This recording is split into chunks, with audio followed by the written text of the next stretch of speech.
The U.S. President Donald Trump hosted leaders of 5 African states at the White House, and Trump hailed West Africa's rich natural resources at the summit aimed at fostering trade to counter the growing influence of Russia and China. Trump hosted the leaders from Gabon, Guinea-Bissau, Liberia, Mauritania and Senegal, telling them that he was shifting the U.S. approach of trade first and that the U.S. is a better partner for Africa than China.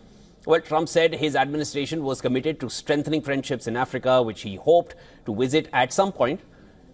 The meeting follows the dismantling of the U.S. Agency for International Development, and Trump told the leaders, "We are shifting from aid to trade." Listen to this. We have there's a lot of anger on your continent, and we've been able to solve a lot of it. My administration is committed to strengthening our friendships in Africa through economic development efforts that benefit both the United States and our partners. The talks held over a lunch in the state dining room came with Washington seeking to ensure a stable supply of critical minerals.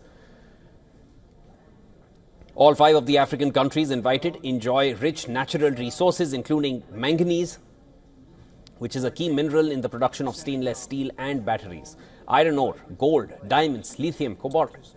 Trump also talked about the continent's vibrant places, very valuable lands, great minerals, great oil deposits, and was rewarded with personal praise in return.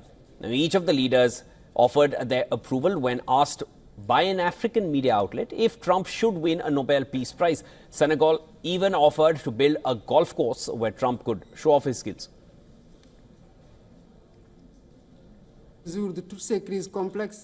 I was wondering what your secret was for solving all these complex crises, and I know you are a tremendous golf player.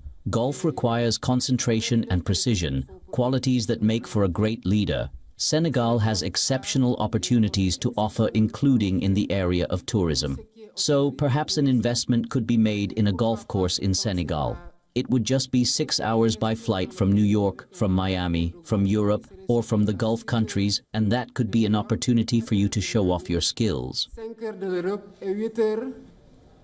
meeting also features some awkward moments. At the beginning of the lunch, Trump asked his guests to say a few words to the press, but at Mauritanian President Mohamed Ould Ghazouani's, when he started giving a long address, Trump seemed to change his mind. Trump gave the Mauritanian leader the rapid upset gesture and then proposed that the other African heads of state who were yet to get their turn to speak can just give their name and their country. No more speeches.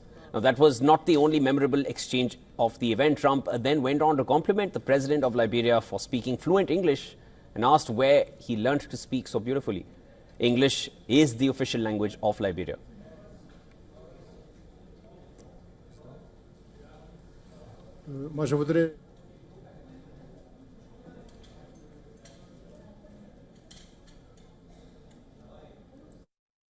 English, such beautiful. Where did you learn to speak so beautifully?